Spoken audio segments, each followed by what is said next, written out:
and gentlemen, welcome to the 7th CIA World Construction and Infra Awards. I am Trupti Pillai, your host and host for tonight, and we are going to have a lot of fun and banter tonight. So, may I welcome our chief guest for this evening, who needs no introduction. May I have a round of applause for Dr. Niranjan Hiranandani, founder and CMD, Hiranandani Group. May we have a round of applause for him.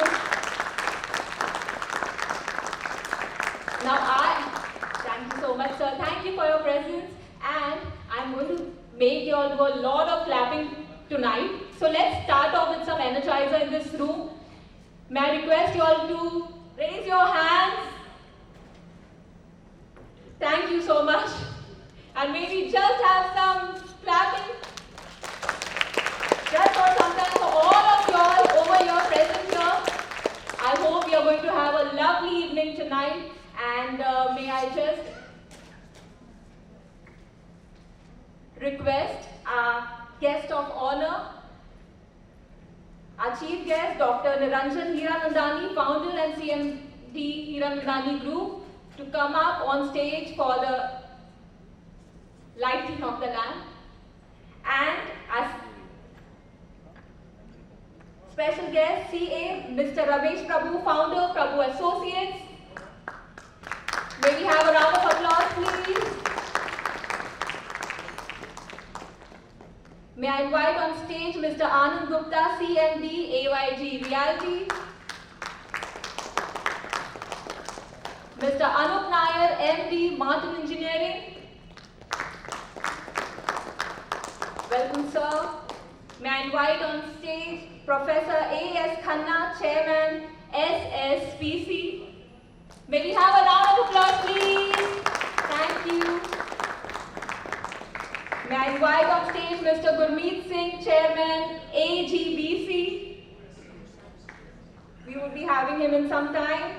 Next, Mr. Mahesh Mudda, MD, NCCL. And our beautiful Dr. Mala Singh, CMD, PEC, Greening India. And also Mr. B. Suresh, former CMD, Hoodco.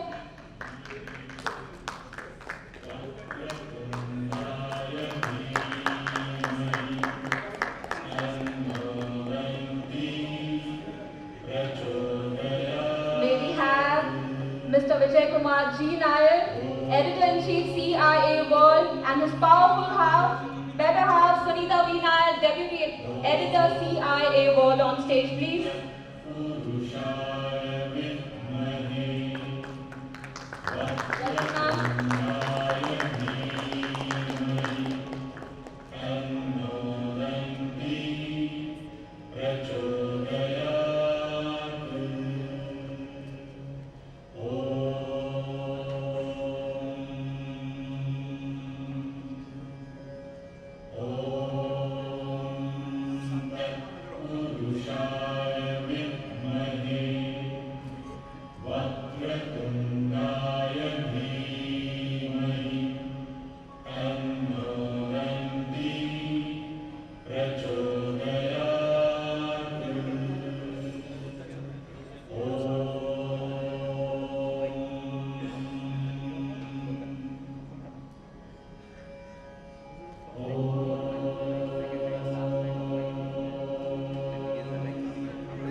Good evening, everybody. Thank you for coming, and I'm not really surprised actually. Dr. Niranjan is, I really appreciate, till now I've learned a lot from him, especially the managing the timing. If anybody can learn from Dr. Niranjan is nothing, there's no person like him. He has still maintained that dignity wherever he goes. Actually, I was late 2 minutes, but he was the first person where I couldn't escort him for that, but sorry for that, sir. And all my special guests, Anand Gupta ji, Ramesh ji, V. Suresh ji, Muddha ji, Mala ji, everybody, Mr. Anup Nair and Mr. Professor A.S. Khanna. These were the persons who were right on time. So let us start the function, not wasting the time. First of all, a lot of gratitude to everybody, one and all, who has come from far away, not only from Mumbai, they have come from out of Maharashtra, Chennai, Kolkata, Delhi. So I'm really thankful to all of you all attending the function, and I'm really grateful, and also grateful to all the winners, who are here, who have done an exceptional work in their own categories, in their sectors, and have achieved this feat. So, not wasting much time, let us start with a panel discussion. I will invite the panel discussion. Let us start before the award ceremony starts. So the panel discussion is going to happen on the topic suggestions to change policies to make world-class infra in our country. And this is the panel meeting we are going to have for 30 to 40 minutes. And I would appreciate some questions to be raised from the audience after once the event of this panel discussion is over. So may I invite first Dr. Niranjan Hirandandani, founder and CMD Hirandandani Group, to occupy the seat. Please give a big hand, sir. I will read out alphabetically now. Sir Anand Gupta ji, CMD AYG Reality.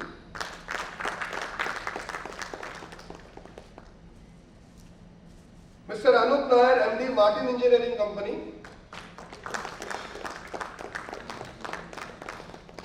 Professor A.S. Khanna, Chairman SSPC.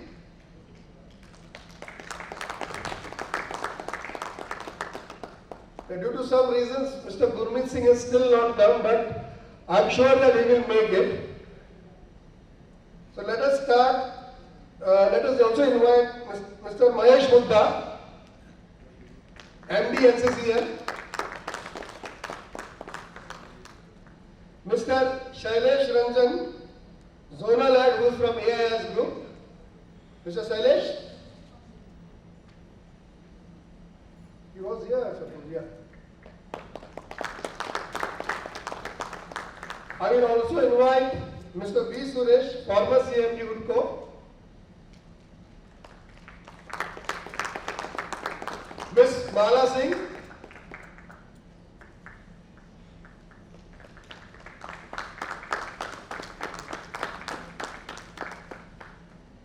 And the entire section will be coordinated by Mr. C. Ramesh Prabhu. Please give a big hand. The topic is suggestions to change policies to make world-class infra in our country. So let us start.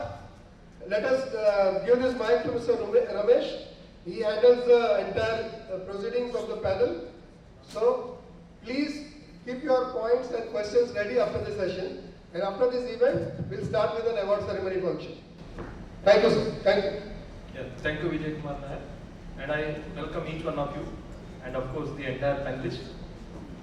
And who can be the better person than Niranjan Hirandandani, Dr. Niranjan Hirandandani, who can definitely address us in the beginning, at least for 5 to 7 minutes, as to his keynote address as a thought process as to what he thinks can be the policy changes that is required for making the infrastructure, world-class infrastructure, especially in India, and the way we are developing. I think infrastructure is the only one thing which can definitely take us to the next level, and the way, of course, the national level, the minister, especially Nitin Gadkari, the way he is doing, especially of the road and transport, yes, miraculous, or rather it is astonishing.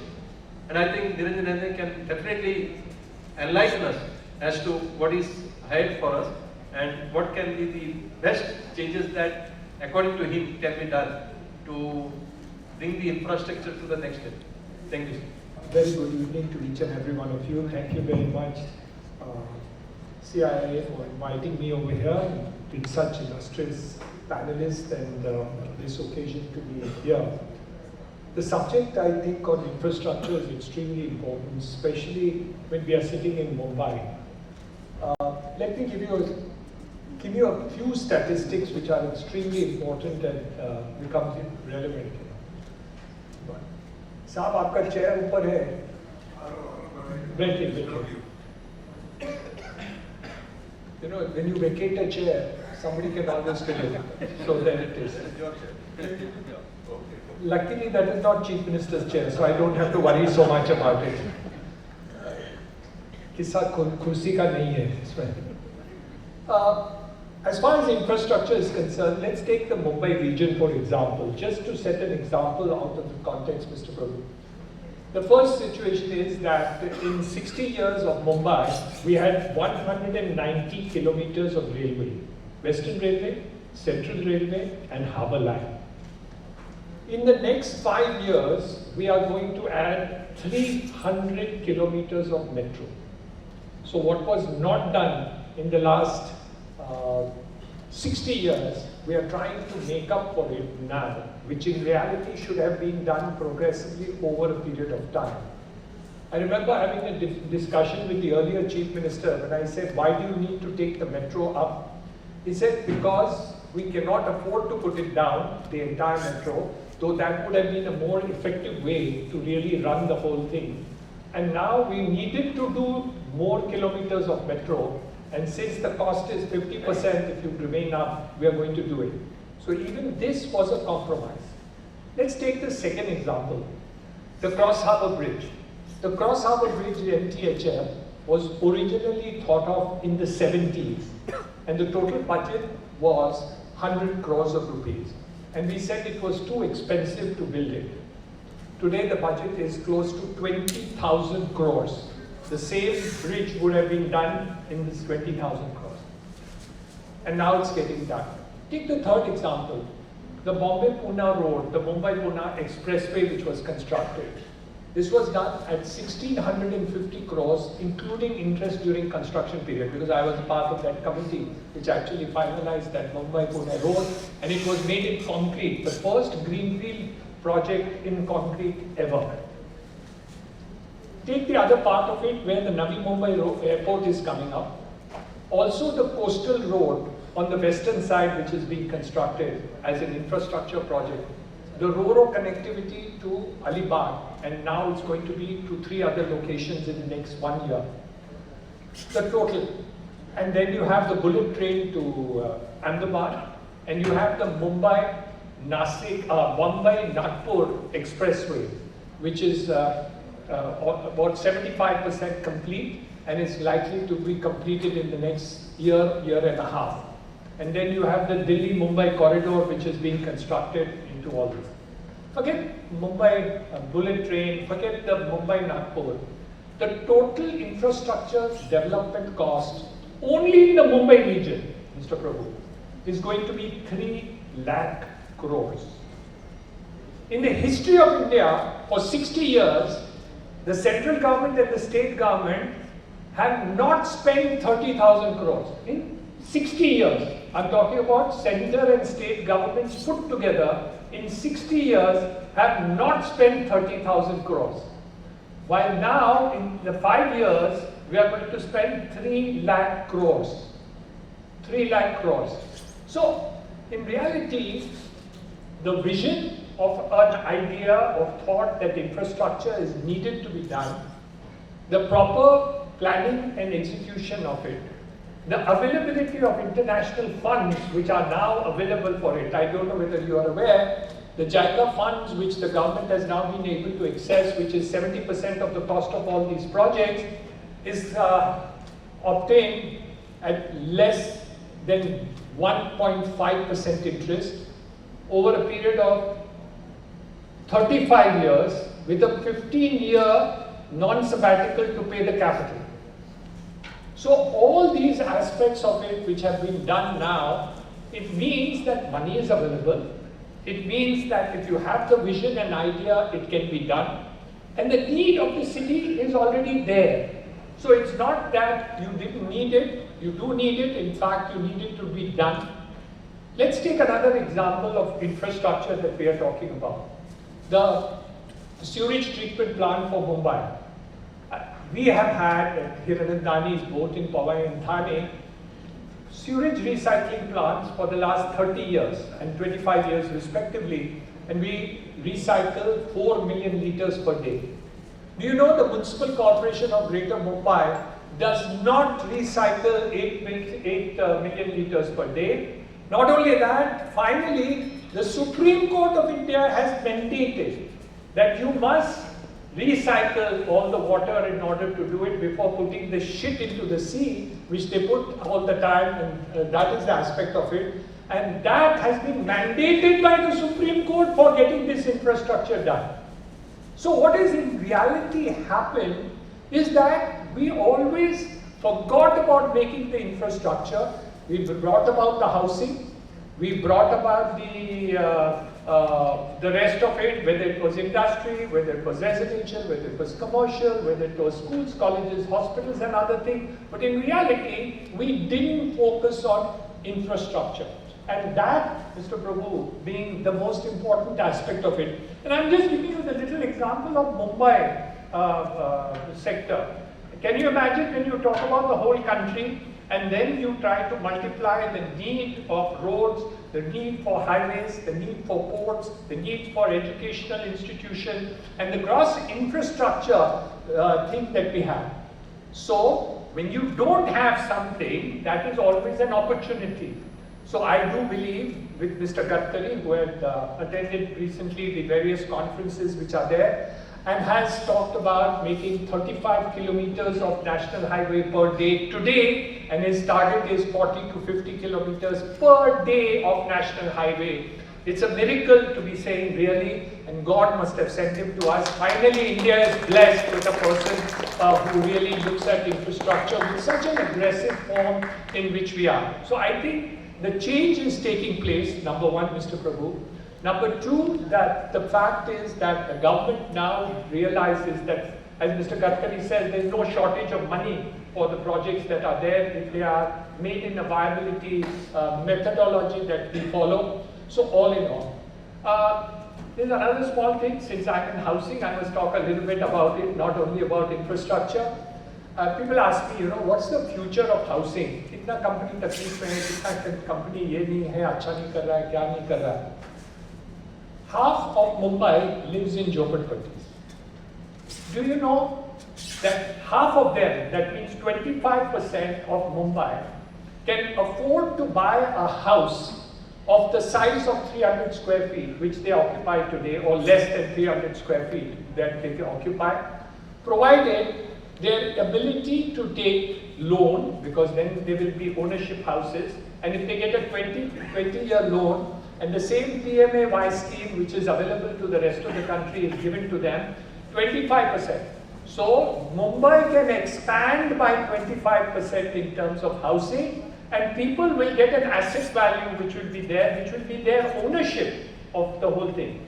So in the next couple of years, if things are turned right, you will be able to see a massive expansion, not only in the Mumbai infrastructure, but also in the housing sector, also in the redevelopment sector, which you are also concerned with in a very big way, Mr. Prabhu. And all these aspects of it really will make a paradigm difference that is going to happen to Mumbai.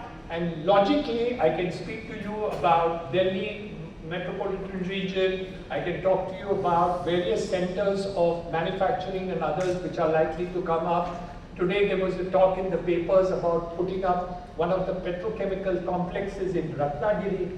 That itself will have an investment of more than 1 lakh crores. 1 lakh crores of rupees, just the plant and the setting up of that infrastructure status that is really going to do. So, the demographic dividend of India, which is the people of our population that we have, and the attitude of the government, the policies in terms of infrastructure growth that we are talking about in the next couple of years is huge and humongous. And I'm sure that the construction side, the infrastructure side has a really big growth story as far as India is concerned. I think the sky is the limit.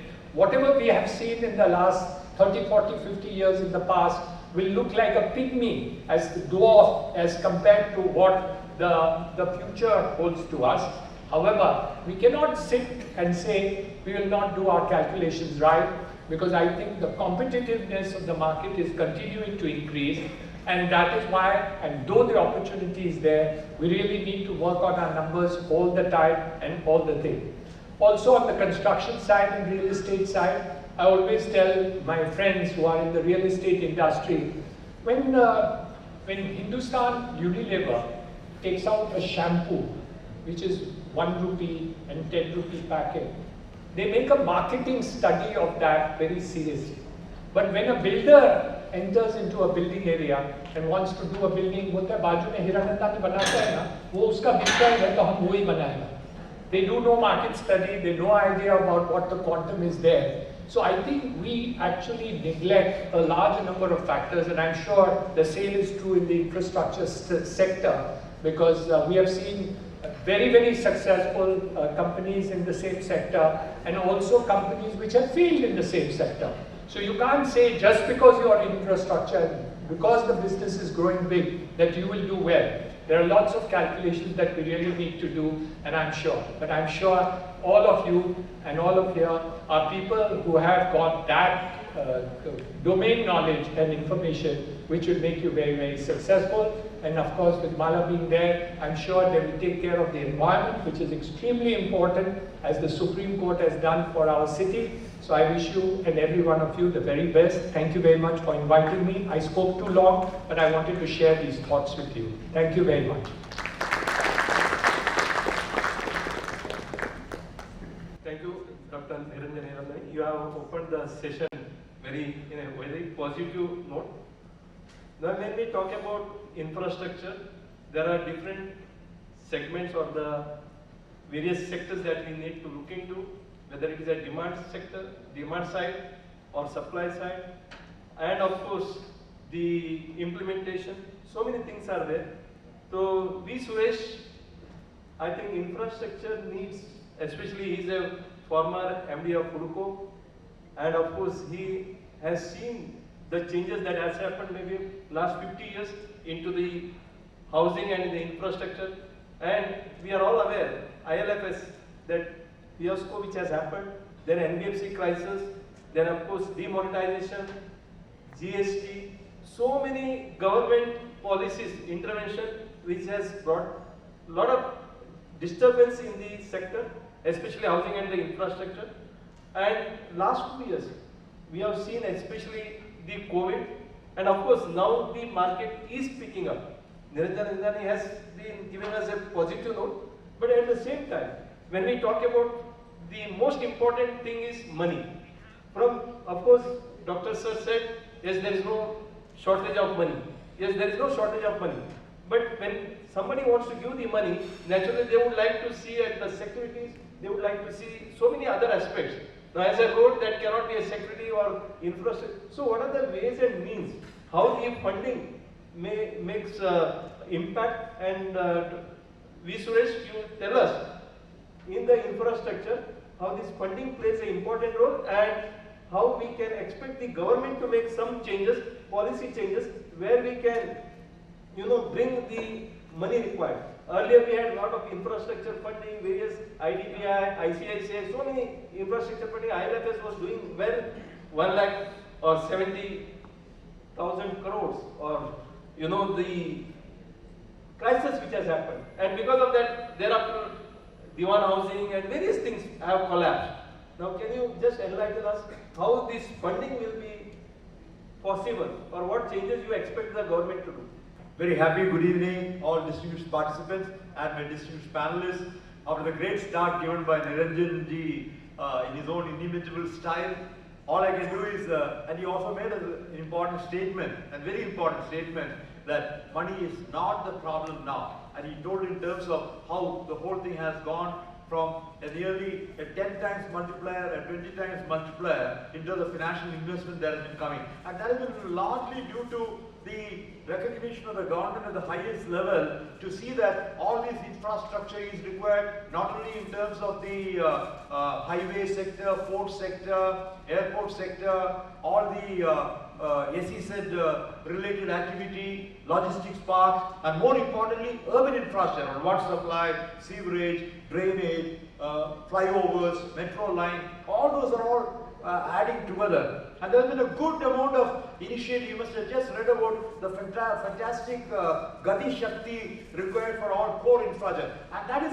100 lakh crores of investment is the money that's going to come for all the core infrastructure. And as Dr. Niranjan rightly indicated, there is a strong feeling in the government at the highest level that infrastructure is going to be the biggest input that will take India to get on from the $3.2 trillion economy, which is now, to a $5 trillion economy. You have to invest in infrastructure, infrastructure, and infrastructure. And of course, as rightly said, the other side of the coin is housing and building required. Namely, not only housing for all category, all the office complexes, the medical hospitals, the hotels, all the commercial spaces required, retail spaces required, industrial infrastructure required. So all put together, buildings and the infrastructure together add up the most important thing of the government coming forward. So how can this happen? There are only two ways it can happen there. One is a fund that government itself saying that we mean what we believe in what we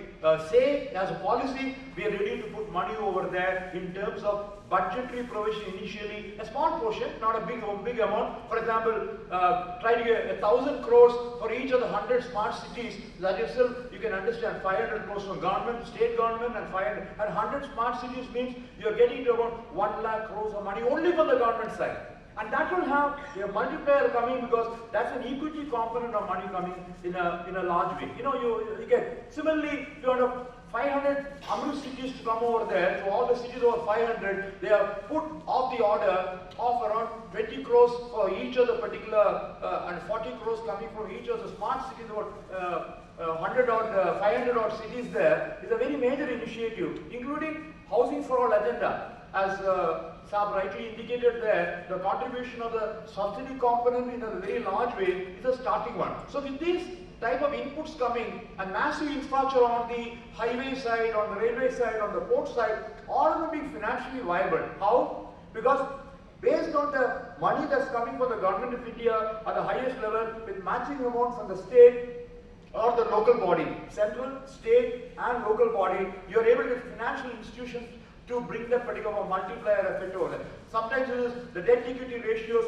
can be 1:4, 1:5. That's the type of money growth that's coming over there. For example, all the 100 smart cities, if 1 lakh crores is the money coming from the government of India and the state government 100 cities there, the project reports of all these particular ones put together is an 8 times multiplier. That means 8 lakh crores of investment are going to come into the 100 smart cities. So where is the additional component coming? Obviously that has got to be coming through various routes there. The debt has to come not only from the financial institutions will come in a very large way. There are development financial institutions like HUDCO. I had the pleasure of working there on 23 odd years, and we have the greatest pleasure having Niranjan ji as our board of directors to give us the right guidance to the industry side. They are trying to have a response over there. So it's not the housing and urban development, and that is all the infrastructure coming over there. And that infrastructure will cover not only utility infrastructure in terms of roads, water, it will also come to social infrastructure, health, education and recreation facility and commercial infrastructure for all your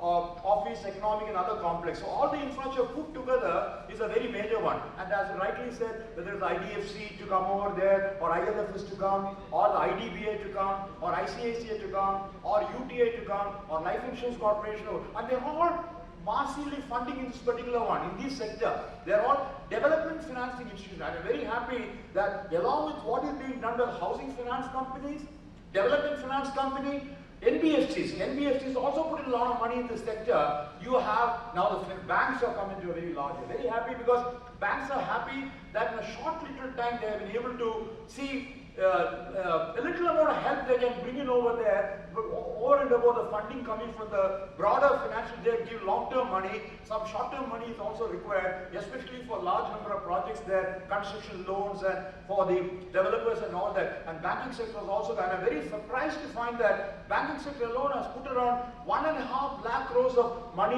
only in the last 1 year, 2021 to 2022.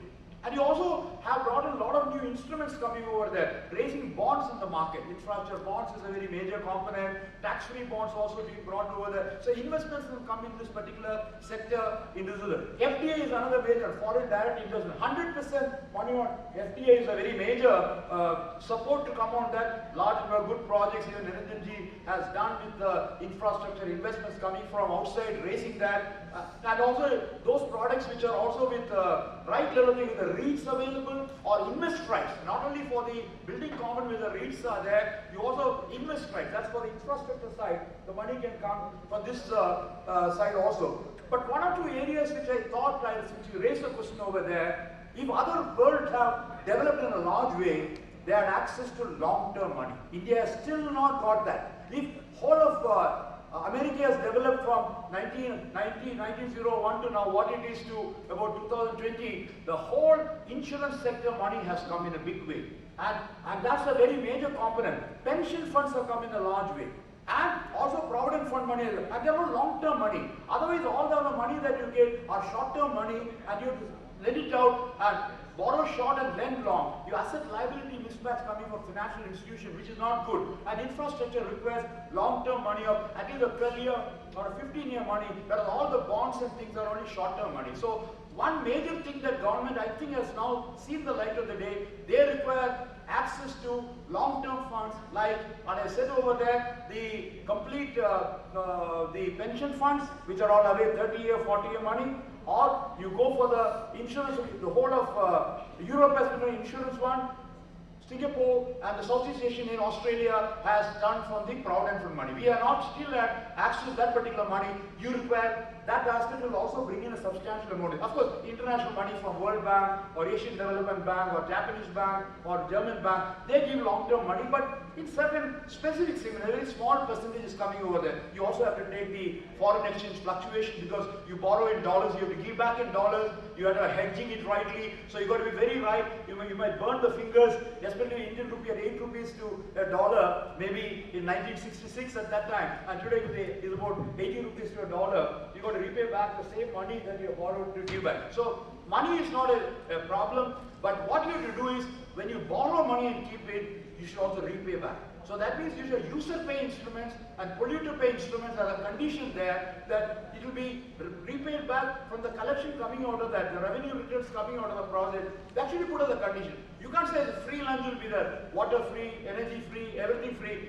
No development can happen. It will be like what most of the neighboring countries have really gone through. Pakistan has already gone through. Sri Lanka has gone. We can't afford to do that. That's not the answer. With money, borrowed money, when you put over there, you also should have right way by which the flows of money should come back for the repayment. And that's an important message we have to take. Any amount of money can come, provide a well-structured projects with all the right returns for the benefits coming on. Water as a product, energy as a product, road as a product. What is the way by which you get back is an important message. And I think I'll probably stop here. This is a topic on which you can keep on talking otherwise, okay? There's so many to contribute. Thank you. As I was saying, the supply side is more important. We have Mr. MahaSeWA, who is the MD of new consolidated construction company, which is undertaking a lot of construction activities.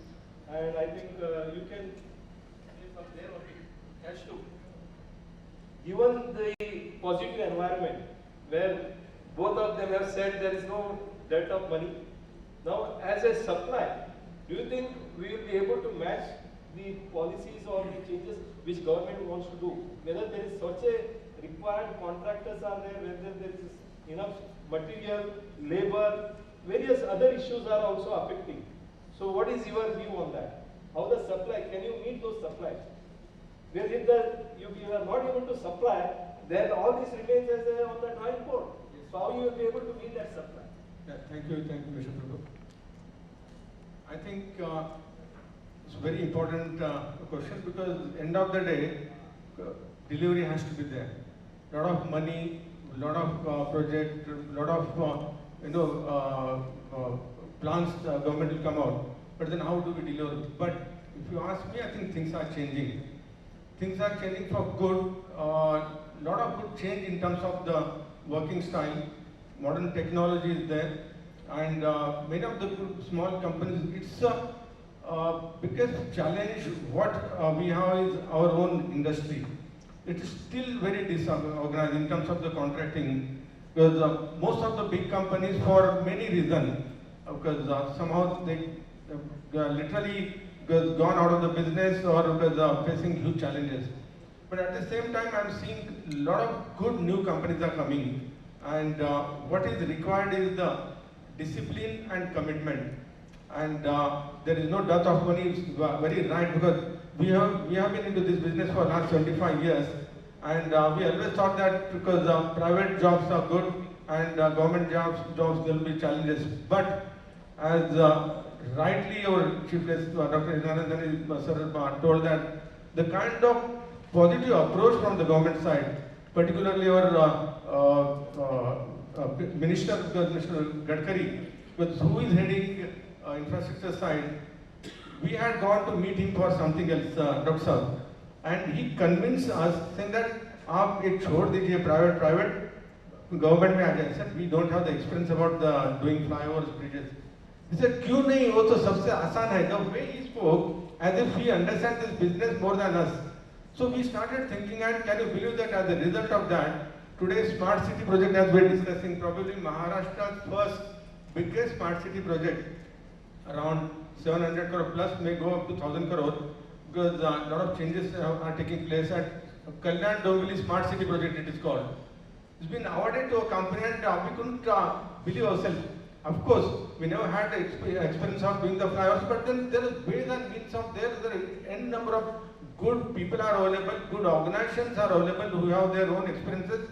They don't have probably bandwidth of doing that kind of huge amount of projects. But we could organize, we did the consortium, and because we already started the project, and because everything going so well, you can't believe that. So it is a change is the name of the game. We all have to think seriously, either change or perish sort of thing. So there will be challenges, because as we talk about any business, as we talk about any project, there are bound to be challenges. But then, because as long as we are there fully in terms of our organization, our discipline, our kind of professionalism, and the most important, again I repeat, that commitment.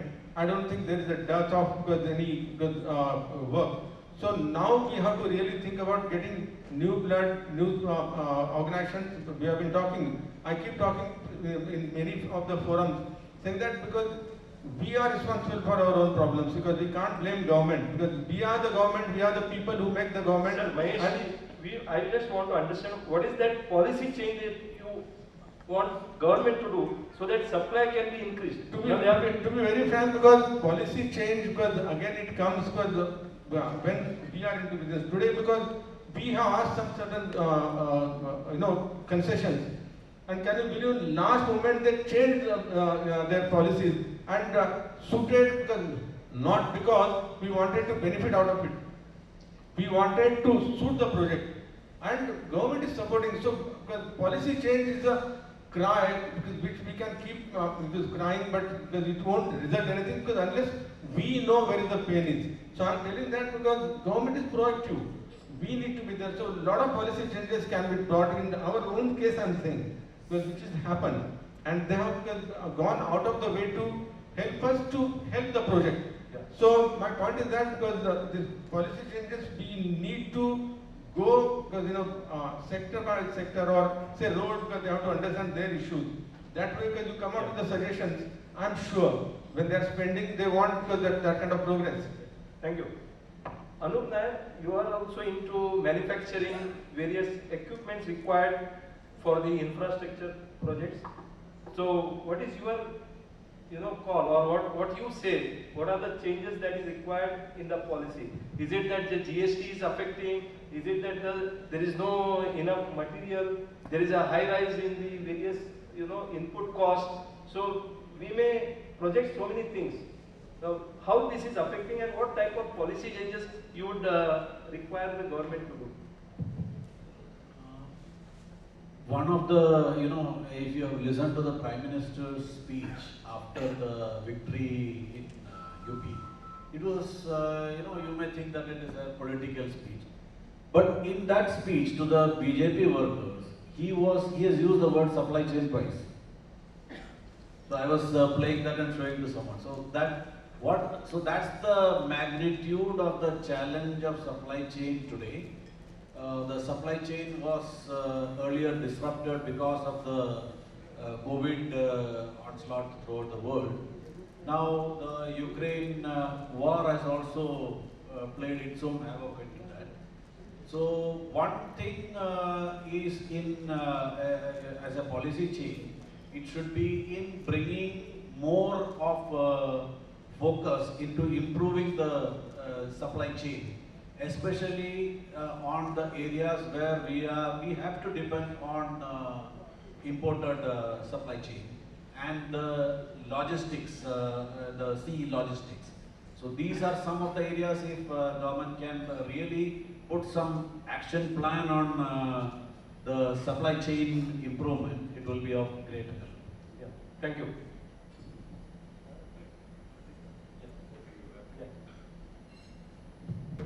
We have with us Gurmeet ji. He is the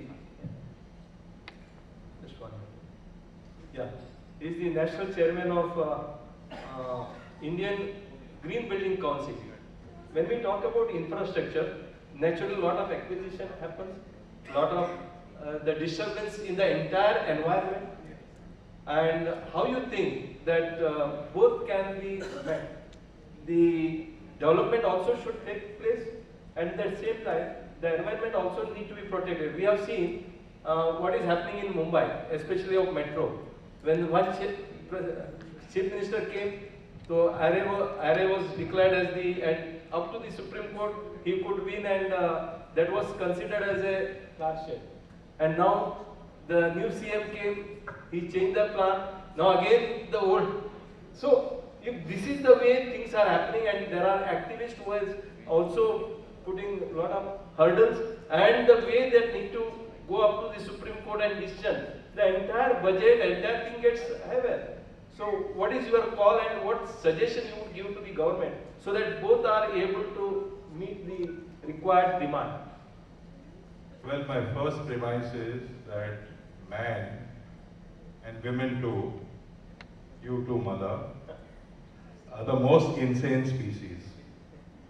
You worship an invisible God and you have never seen that God till today, and destroy a visible nature, not realizing that the nature you are destroying is actually the God you are worshipping. Jal, Vayu, Agni, Akash, Dharti. So, when we talk of infrastructure development, we have to marry sustainability with infrastructure development, and it's possible, and I'll tell you how. We belong to the CII, Indian Green Building Council, Mr. V. Suresh, Mala, we are all part of the same organization, where we started with 20,000 square feet of green footprint. Now we have buildings which are not net zero, but energy positive, water positive, no waste from the building, and they are zero carbon, net zero carbon. The government of India, the COP26 the Prime Minister has committed that India will go carbon neutral, what we call carbon neutrality, by 2070. I do not know how many of you will live till 2070, can you raise your hand? So I don't think we have time to go ahead and build infrastructure without looking at the sustainability aspect of it, without looking at how we do not harm the atmosphere or we have heat island effect, we have 44, 45 degrees in France, Portugal, Spain. We have a city in UK now running out of water. By the way, your country has 17% of the world's population, only 4% of its fresh water. 17% world population, only 4% fresh water, and 55% of our wastewater is not treated. It goes into our river streams and our lakes and river bodies untreated. Even the water treatment plants in Delhi, Dr. Niranjan Hirnadani was referring to water treatment, only 55% are working. 45% are not even working. Forget about the installed capacity. Even what is installed is not working. So we are, it's very nice to say that we will build infrastructure, but you have to marry infrastructure to sustainability. It's possible. Today I will tell you, a green certified building, Dr. Hirnadani has 2 sites. 580 acres, I think, at the Panvel, Fortune City, and about 380 acres, if I pronounce it right, Oragundam. Correct? Correct? Yeah. So both these are IGBC Gold certified. And I think you should give him a big hand because he is concerned about the environment.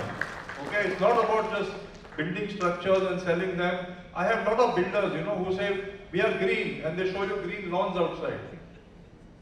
Green is not about green lawns. Green is about using recycled content, recyclability potential, low on energy, low on cost, low on water, recycling water, reclaiming water, what we call.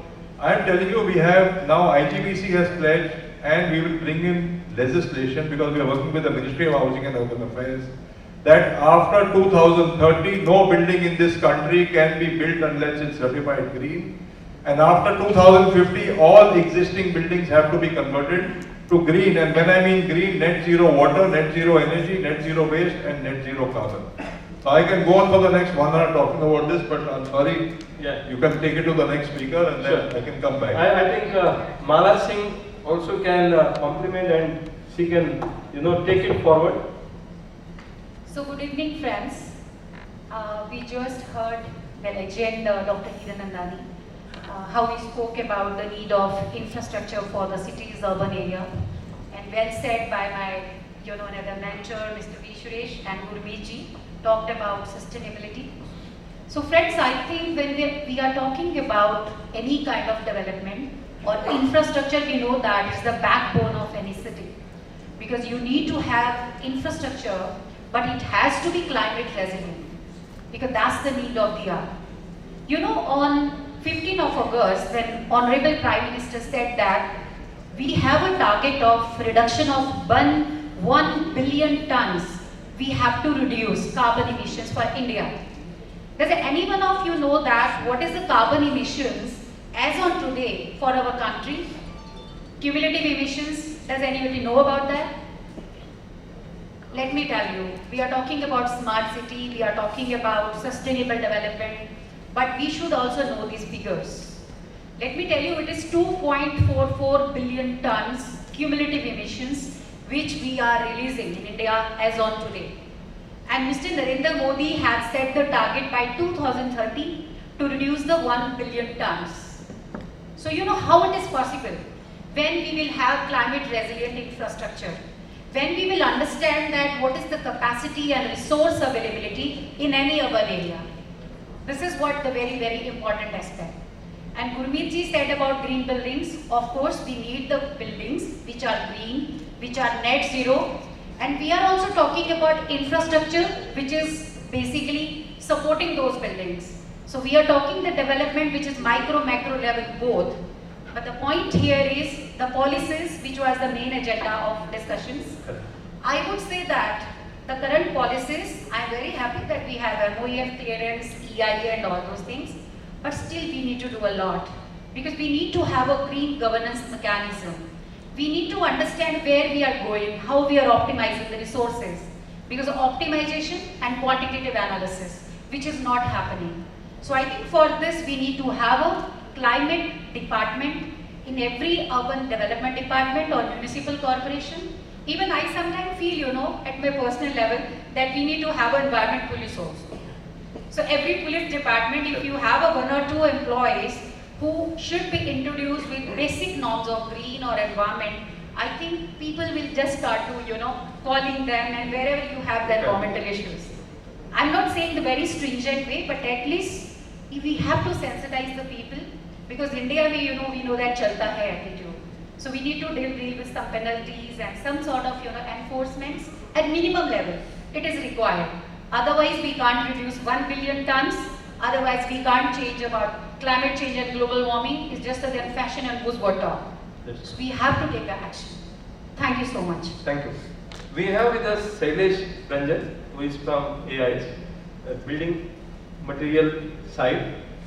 As I was asking even Anup Nair, just tell us what changes you would request the government to do so that the supply chain can expand and the demand can be met. Yeah, thank you so much for that question. Hello. Yeah, so first of all, when everyone has spoken about the infrastructure and everything, but Gurmiti has brought very important point of sustainability, and we are from the glass and fenestration industry. So I take this question slightly differently, that we are talking about the infrastructure development, but we should be talking about the quality of the infrastructure also. Like, let's take the example of the window industry, fenestration industry. It is around 20,000 crore industry, but out of that only 20% is organized. Rest 80% is unorganized, where the quality of the installation is so bad that it makes the building unsustainable. And why it is happening? Because there are people who are really working hard on the rating of the product. Like we have all the green building norms where product is rated. In the IGBC we have the Green Pro certification. But do we have any kind of rating for the overall window? We don't have it right now. We can look at some of the global norms like NFRC, like those kind of rating systems. Like if we are taking any kind of electronic appliances, we talk about star rating. We should start asking about the windows also with the star rating. That okay, if this window has the star rating, this has to be good. So we don't have the dearth of the money, but where to spend, people should be aware about that. That is the point one. And point two, when you talk about a glass industry and we talk about the net zero or the carbon neutrality. So in the carbon neutrality, what glass can do is that we can bring the product like BIPV, which we call it, building integrated photovoltaic glass, which can generate the electricity, and that is the demand which we have to do. But unfortunately, we don't have the infrastructure to install it, the skill level which is required to install these kind of products. It is available elsewhere, but no one brings it in India because we will not be able to install. So we need to have these kind of skill set to use these kind of products and support in the carbon neutrality drive.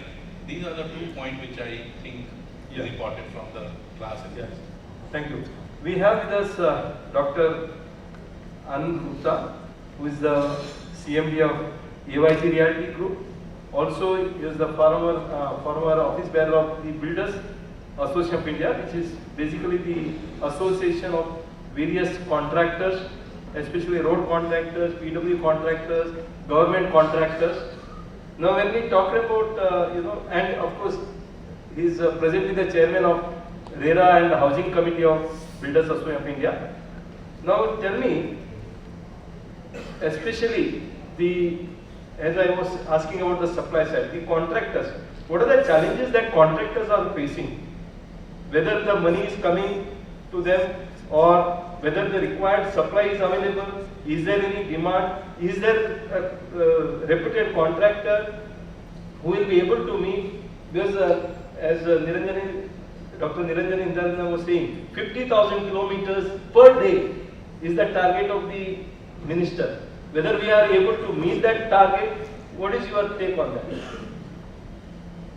See, as far as our country is concerned, there is no dearth of contractor or builder to construct that. But system is little not organized, not honest. I will just to justify my say, I will give you one example. Just 2 days back, one of the contractor, who is a road contractor in Mumbai, came to me for some other work. He says, I was busy in one meeting. Meeting was of all contractors. This Bombay Municipal Corporation has invited a tender for 7,000-8,000 crore rupees to be made concrete in the city, and they felt that if they make a tender of some 200 crore or 100 crore or 300 crore, then the tender is going to come 20% below or 25% below, and they are likely to get a abuse from the public that they are not doing a quality work. So they have found the tender which is 1200 crore, 1300 crore, so that only people like L&T or similar or the other foreign companies only can come. Now why this is the scenario? Because at lower level our whole corporations, I don't blame only Bombay Municipal Corporation, this is the situation, all corporations, all Nagar Palika, all state government department, that they are corrupt, and that is why this is what is the situation. Otherwise there is no dearth of the contractor, sufficient number of good people are there, but there has to be some, we have to frame the system which is check and balance, is done properly, and there is no need to give a work to 1,000 people only. The work can be, the concrete road is not such a specialized work that the person who has got a turnover of 200 crore, 300 crore cannot construct the 4 kilometer or 5 kilometer concrete road. So this is the just an example giving, and this is what is happening just to get rid of this so-called criticism. Government has started adopting this practice. Even at national highway, they feel give a work of 200 kilometer one stage to one person, so that the only L&T or this rank of people come, and they are little better organized, so others are kept out. And ultimately, the same companies or similar companies, I don't want to blame anybody, they sublet the work to these people and they get it to work done. So I am saying there is no dearth of the contractor, sufficient number of contractors, only check and balance methodology has to be. Okay, thank you. We have Professor A.S. Khanna, who is the chairman of Society for Surface Protective Coatings.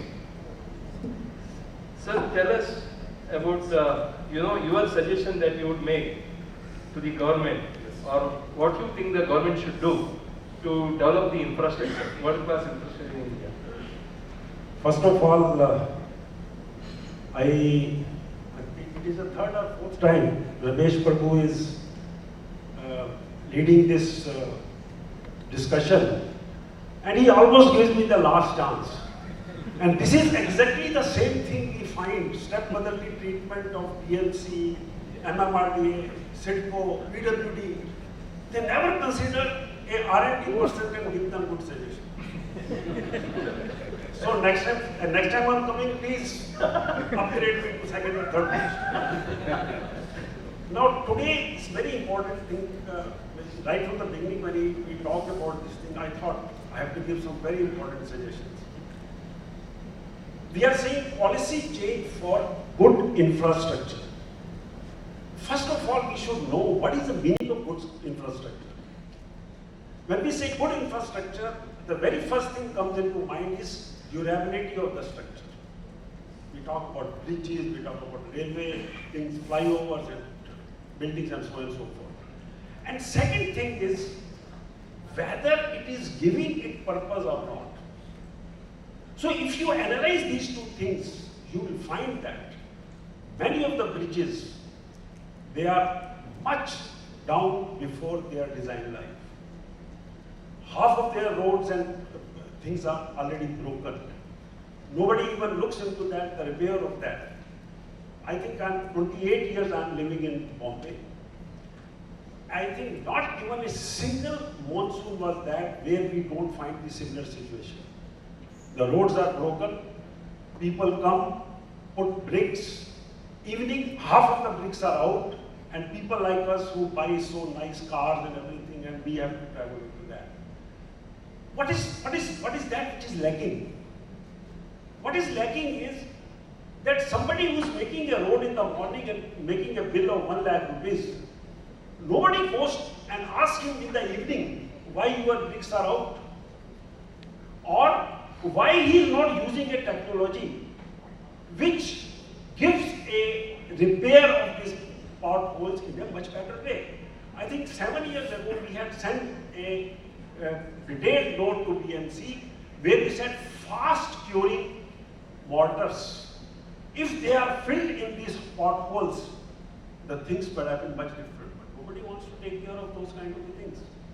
The reason behind it that there is a nexus, you use the word corrupt. I will say there is a nexus between the organization, MMRD, BMC, and I think worst things about BMC.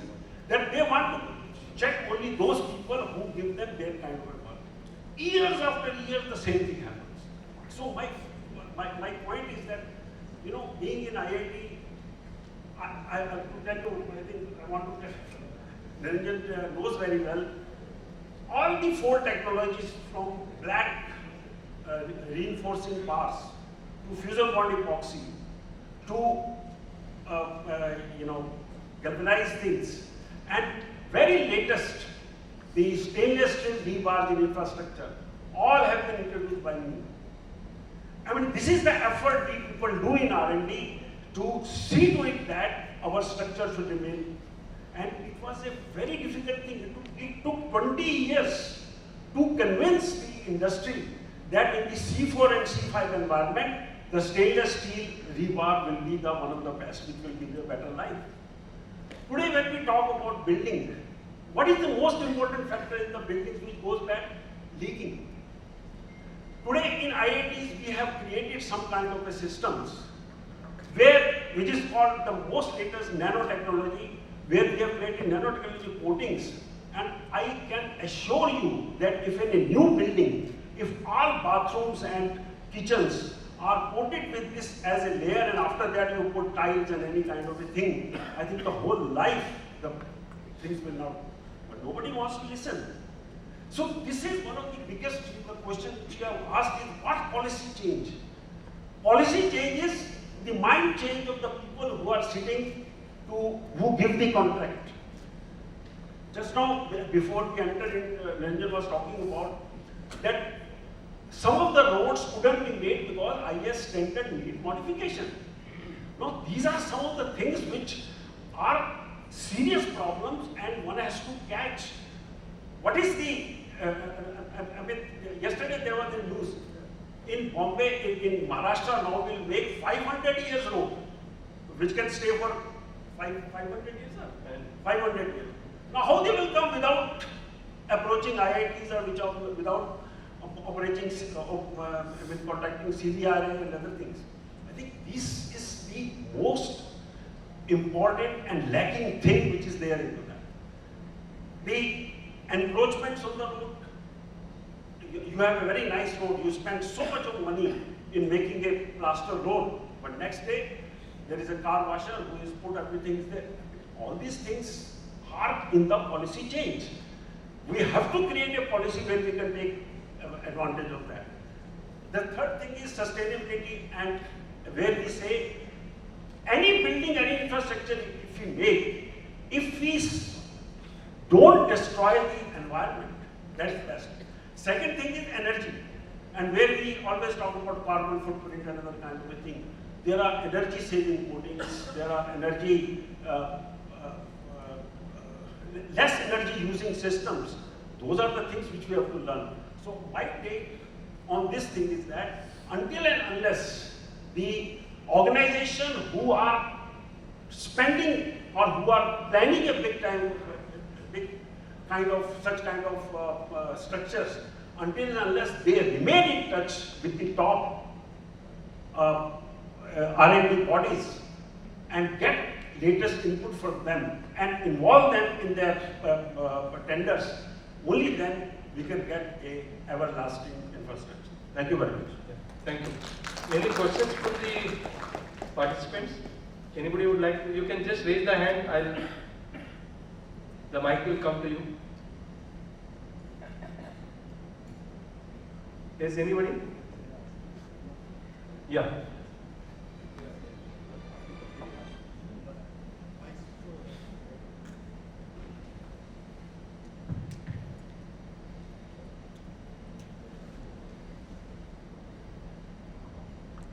Good evening, everyone. Thank you for giving me an opportunity to ask one question. My question is to Gurmeet sir. Actually, whom you are asking? Gurmeet ji. Gurmeet. Yeah.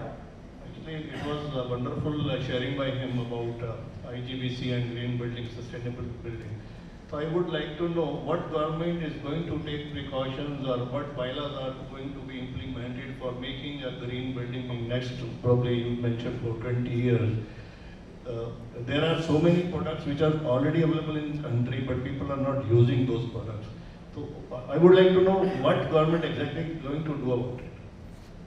Thank you. Well, we are working with the Ministry of Housing and Urban Affairs and the Jal Shakti Ministry very closely through two organizations, Indian Green Building Council and Indian Plumbing Association, but to me both are same. The IGBC is looking at the 100 smart cities, how to convert them. Recently, about 3 weeks back, we already signed up with Navi Mumbai Municipal Corporation to make it into a smart city. Pune Smart City, Pune Municipal Corporation is waiting for the invoice from IGBC, which must have gone today, to make the payment, and Pune will be converted to a completely green certified city. So what we are working with the government is under Amrut 2.0, Suresh ji, it is now converted from 500 cities to 4,700 cities, where we are looking at 24/7 water supply, class 1, 2 and 3 cities with a, I won't go into too many details, with a 13-meter water head. That means up to 4-story I don't need a water tank. Of course I need a water tank for fire and all, I'm not contradicting that. But as far as water is concerned, for 4,700 cities, you will treat it like electricity, you will not store it. Okay? Because you don't store electricity. So same way we are working with government on the smart city program. Luckily, all the avenues that the Ministry of Housing and Urban Affairs works on they have a mission director in place for all the different missions. Housing for All, where they are providing 300 square feet carpet area for all the urban poor. The Amrut, which is Atal Mission for rural, for rejuvenation of urban transformation, is now touching 4,700 cities. The Swachh Bharat Mission 2.0, 164 cities coming up, garbage free, sewage free, sullage free. Indore is winning that prize for the last 4-5 years, but we are working on 164 cities. My Indian Plumbing Association is working with the Swachh Bharat Mission, where we are going to star rate all public conveniences, public toilets. Because those are the worst toilets, you and I can't go and use them. But can you imagine if it's a 3-star rated public toilet, we're looking at loo cafes, which are self-sustaining, where you have a cafe outside and a toilet outside, and there's no odor, there's no smell. You go to the loo cafe, you eat your food there, and you use the toilet free. So lots of things happening with government in collaboration. Of course, please understand what John F. Kennedy said, it's not what the government can do for you, it's what you can do for the country. What the government cannot do for the country, it's what you can do for the country. So I think it's for all of us to act today and to see that whatever we build in future, whether it's see, IGBC has 30 ratings, we even have a green village rating. We rate green villages. So whether it's affordable housing, it's any sort of green interiors, any sort of infrastructure, IGBC is the second largest green building council in the world. We are at 830 crore square feet. We have 93% market share in India. You have GREA, you have USGBC. So a lot is happening.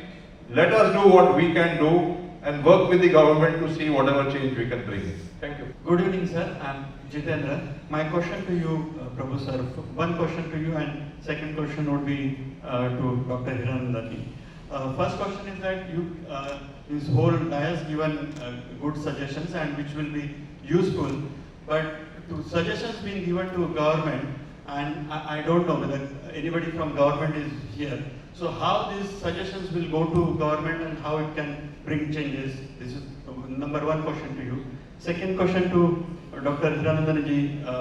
So how we can have affordable, of course this may not be a question for here, but since I can see you here, I'm asking you, how we can get affordable housing with realistic prices in future?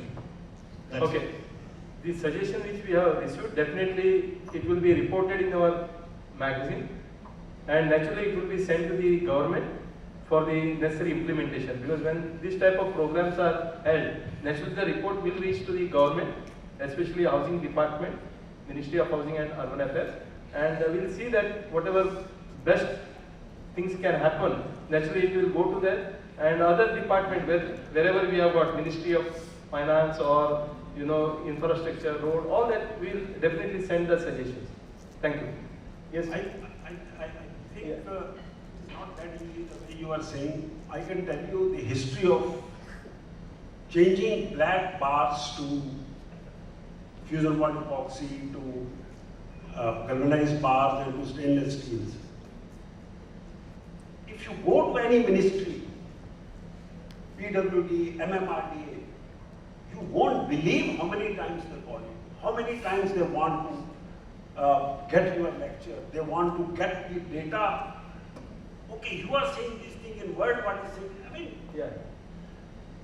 My point is that, see, there are two things. If a MMRDA is making a bridge on the C4 environment, on the sea, first they should know what is the requirement for this structure to remain for at least 60 years.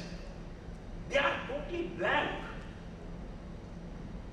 And when something goes to them and we tell them something better than what is there, they are enlightened. And that enlightenment duration is so large, the people say, fed up, yeah, what we are telling them. So it is basically the kind of people who are controlling MMRDA, who are controlling BMC, who are controlling PWD. They are not interested in any new thing. And finally, when a new thing comes, what goes at the back, we don't know. So that's what I'm saying. My starting point was that the biggest stepmotherly treatment of I will say almost 80% of the organizations. You talk about railway, you talk about defense, you talk about the real estate structures. First of all, they don't like anything made in India. Second thing, if it is made, they will ask n number of questions. I'm telling you a very simple example which is at present going on. We have created one of the very important coatings for the what is called the battery rings for ships and submarines. This is a coating which we have created.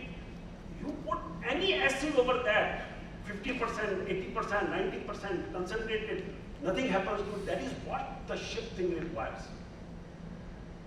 After 4 months of showing this thing and testing it with what they have got using from abroad things, there are n number of questions. They don't want to spend even a single pie to take this thing and apply and test it. And after doing everything, now they say everything we are convinced, now give it to NMRL, they will test it, and when they will give report to us, then we will implement. This is the way things are going on. Yeah. Today IIT is considered more than better than MIT. But these people don't want to respect that. So your question what you asked, I will give you in a simple manner is that the respect for this thing is not there. If you have to introduce something, Punjab में मैं एक जगह गया था, उसने कहा sir एक side पे स्पेसिफिकेशन, दूसरी साइड पे कुछ और, वो दोनों इकट्ठा दो, आप कोई भी स्पेसिफिकेशन में चलेगी. Thank you very much, Dr. Hirandan sir. You are the chief guest of the today. So I want you also to conclude the today's session as to various views you have received. So have you received the views? So first of all, I'll just after answering his question, you so that you can conclude as well. Thank you. To answer your question, take roti kapda makan. In 1970s, we had the worst drought in India, and we thought that we will always have shortage of food. One policy change, one direction, it is done. I don't want to get into details of it. It took 3 years for the shortest Prime Minister of India, Lal Bahadur Shastri, to create surpluses. And from 70s till now, we are creating surpluses in food. Kapda, we don't have a problem really to create the cheapest cloth for everyone. Makan is equally deliverable. 6 years ago, 7 years ago, we worked on the PMAY scheme, where we targeted 1.1 crore houses to be created in the urban areas under the PMAY Awas Yojana. Today, and we budgeted at that point of time 60,000 crores subsidy which was required by the central government. Today, we'll be completing next year 1.1 crore houses, which was the shortage which we had that time projected for the purposes of creating affordable housing to the country. and we have spent 80,000 crores of rupees of central government funds in order to create a subsidy to do that. Of course, in cities like Mumbai, cities like Delhi and other areas, we have not been able to actually satisfy demand. Similarly, on the slum scheme, there are methods by which we can succeed. Yes, we have not been able to succeed, but that's a deficiency which has happened. But the real truth is, can you achieve it? The answer is yes. If you can do the success in infrastructure, if you can do the success in food, if you can do the success in projecting environmental issues which are there, there is no reason why we cannot success in the housing sector also. It does need it. We have not succeeded, the answer is yes. On the other hand, I treat it as an opportunity. We have not succeeded, we have a chance now to make it successful. That's what I'm hoping to do. It's my field of endeavor, and I feel personally it's a failure on our part, both of industry and government, not to have succeeded. On the stories that we have heard and the very important views that we have got on the infrastructure side of it, I think the country is in the right direction. We have actually moved on to the positive direction that we have, both in the macro infrastructure and the micro infrastructure of the cities. Again, we have not succeeded. There is no doubt about it. We have a long way to go. I see that as an opportunity. If tomorrow there are going to be lots of roads to be done, there's an opportunity to construct roads and develop it. If there are going to be no bullet trains, we will have opportunity of bullet train. If we don't have airports, there's an opportunity of airport. Do we need to rectify a large number of things? I think members of the panel have very clearly illustrated whether it's environmental issue, whether it is contractual issues, or there is innovation that we need to do, because innovation is constantly required in all fields of endeavor. In some of the cases, we don't even need to innovate.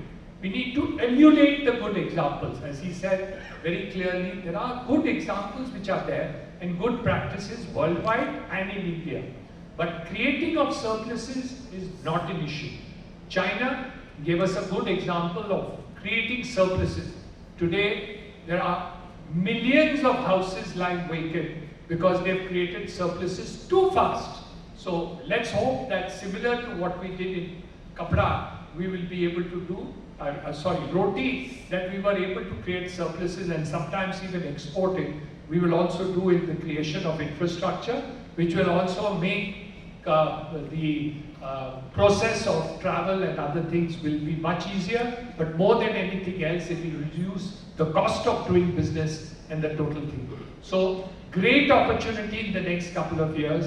I hope that CI magazine, when it comes up, will write all these issues and send copies to government also for the ideas which have been shared on the panel, and I'm sure that government will listen to all of us. Thank you very much for giving me this opportunity. Million dollar vision by team panel. I would request for a token of appreciation for our panel tonight and a roaring round of applause.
have a round of applause for